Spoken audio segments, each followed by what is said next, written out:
প্রিয় দর্শক, আমি এখন গোপীনাথপুরের একটা আদর্শ খামারে আছি।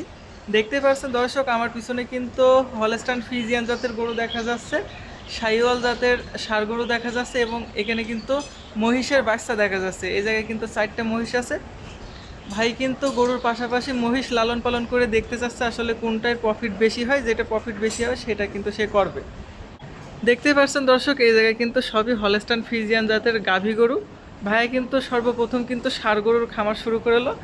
এই শেডে সবই কিন্তু বড় বড় শাহিওয়াল জাতের ষাঁড় গরু ছিল। এখন কিন্তু ভাই শাহিওয়াল জাতের ষাঁড় গরুই তেমন একটা লাভ পায়নি, বিধায় কিন্তু তিনি ফ্রিজিয়ান জাতের গাভী গরু দিয়ে খামার শুরু করেছে। দর্শক, আপনারা কিন্তু অনেকে জানেন আমি হচ্ছে গরু ছাগলের কৃত্রিম প্রজনন করিয়ে থাকি। আমি কিন্তু সবাইকে বলি যে আপনারা হচ্ছে গাভী গরুর ফার্ম করেন, তাইলে কিন্তু লাভবান হবেন। ফার্ম কিন্তু বন্ধ করে দেওয়া লাগবে না। তারা আমার যেটা বলে সেটা হচ্ছে গাভী গরুই খায় বেশি, গাভী গরুর খরচ বেশি আর ষাঁড় গরুর খরচ কম। আপনাদের একটা জিনিস বোঝাই, এই বছর কিছুদিন পরেই কিন্তু কুরবানির ঈদ হবে। এই ঈদে যদি আপনি ষাঁড় গরুগুলো বিক্রি করতে পারেন, ভালো দাম পান, তাইলে কিন্তু আপনার লাভ হবে। আর যদি আপনি বিক্রি না করতে পারেন তাইলে কিন্তু আপনার লস হবে। আর গাভী গরুর ক্ষেত্রে কিন্তু এই সব সমস্যাগুলো হয় না। গাভী গরুর মানে সবসময় দাম থাকে। এই জায়গায় যে এই গাভী গরুগুলো দেখছেন, এক একটা গরুর 2.5 লাখ, 3 লাখ, 2 লাখ এরকম দাম।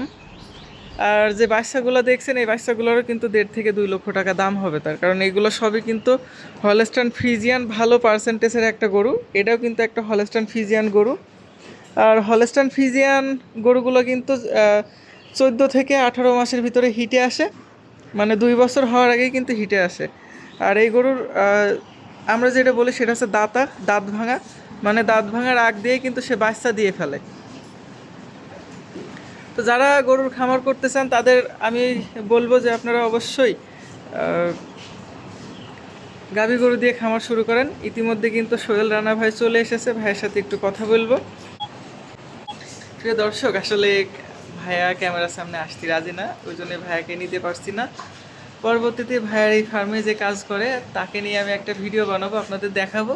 আর ভাই কিন্তু অনেক সচেতন একটা মানুষ, সে কিন্তু গরুর বিষয়ে খুবই সেনসিটিভ।